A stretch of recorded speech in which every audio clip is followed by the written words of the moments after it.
A life without hope will always submit to suicide. That's why people join gangs. Why? They don't know who they are. They're trying to find an identity. So they wear leather jackets and cut their hair funny and grow their hair funny and they try to wear different garb to get an identity. They don't know who they are. You can't find your sense of identity in your land of your heritage. When God took this male and put him in the garden, God gave the male man instructions. And when God told the male man in the garden, the first thing he told him was to work. So the first thing the male got was work, not woman. You don't need a wife, brother, you need a job. And whatever comes from you must be sustained by you. Which means if you don't work, if you don't find ingenuity within yourself to be productive, then the whole nation is suffering from poverty. So you can't blame the government for your unemployment. You got a brain between your ear with 1 billion cells and you haven't used 10% yet. There's something you could do with your hands that you don't need the government to tell you. Dr. Harold Griswold, a psychologist and author of Direct Decision Therapy, said something. He says, when someone says, I can't change, some part of them wants to change, but the payoffs for his present behavior are greater than the payoffs for a changed behavior, or his fear of change is too great. And whoever employs you will determine how much you're worth by what they pay you. And I've decided years ago, no one can pay what I'm worth. So we blame the government for our unemployment. We blame alcohol for our drunkenness. We blame our wives for our waywardness. We blame our husbands for our depression. Black man blames the white man for his predicament. The white man blames the black man for his predicament.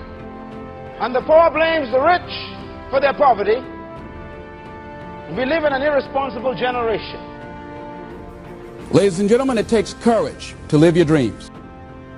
It takes courage to manifest your greatness. It takes courage to decide to live. To decide to bring out all of your talents and abilities. To decide to stretch out. To decide to take a chance. It takes courage to be happy, just to be you. We live in a generation who believes that life owes them something. A generation who refuses to take personal responsibility for their own decisions and actions. Irresponsibility is the abandonment of conscience and the ignorance of accountability. If you don't like what you are getting, change what you're giving. A lot of us readjust our behavior and we end up not being who we really are in deference to relationships, men and women. Looking at the word courage, Webster says the attitude of facing and dealing with anything recognized as dangerous, difficult, or painful instead of withdrawing from it. Some folks praying for a spouse who can't manage their own body yet. And nothing is worse than living in the present with a mind of the past.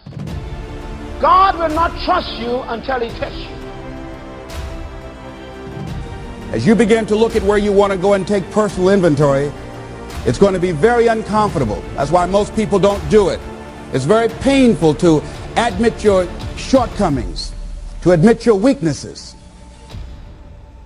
The security of slavery is the absence of responsibility. In other words, people like slavery because in slavery you don't have to be responsible.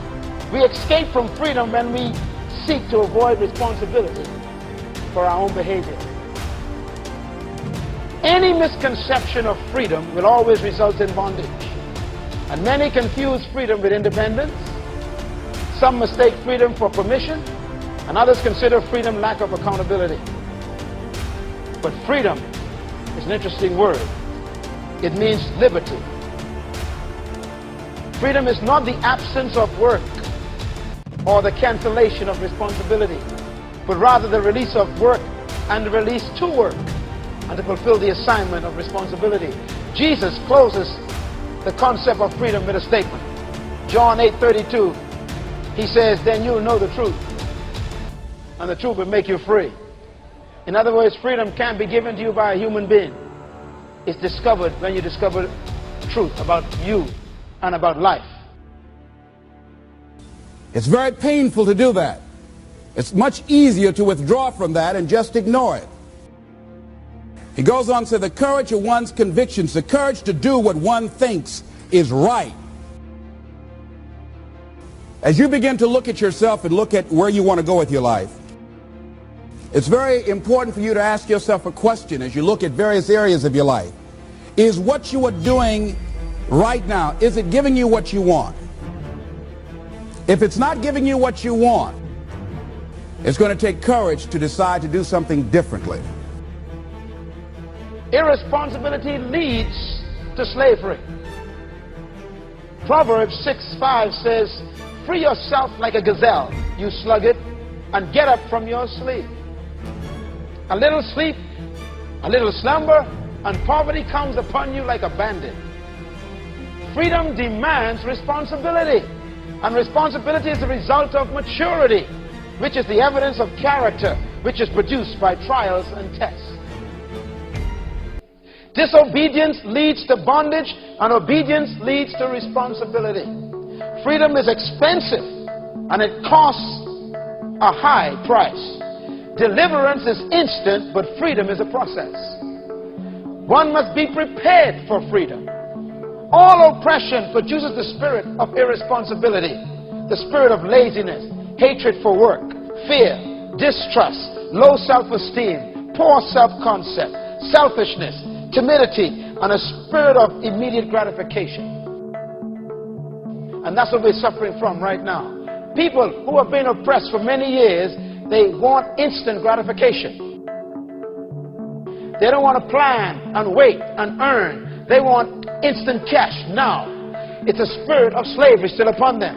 Esau was a good example of a man who has a slave mentality.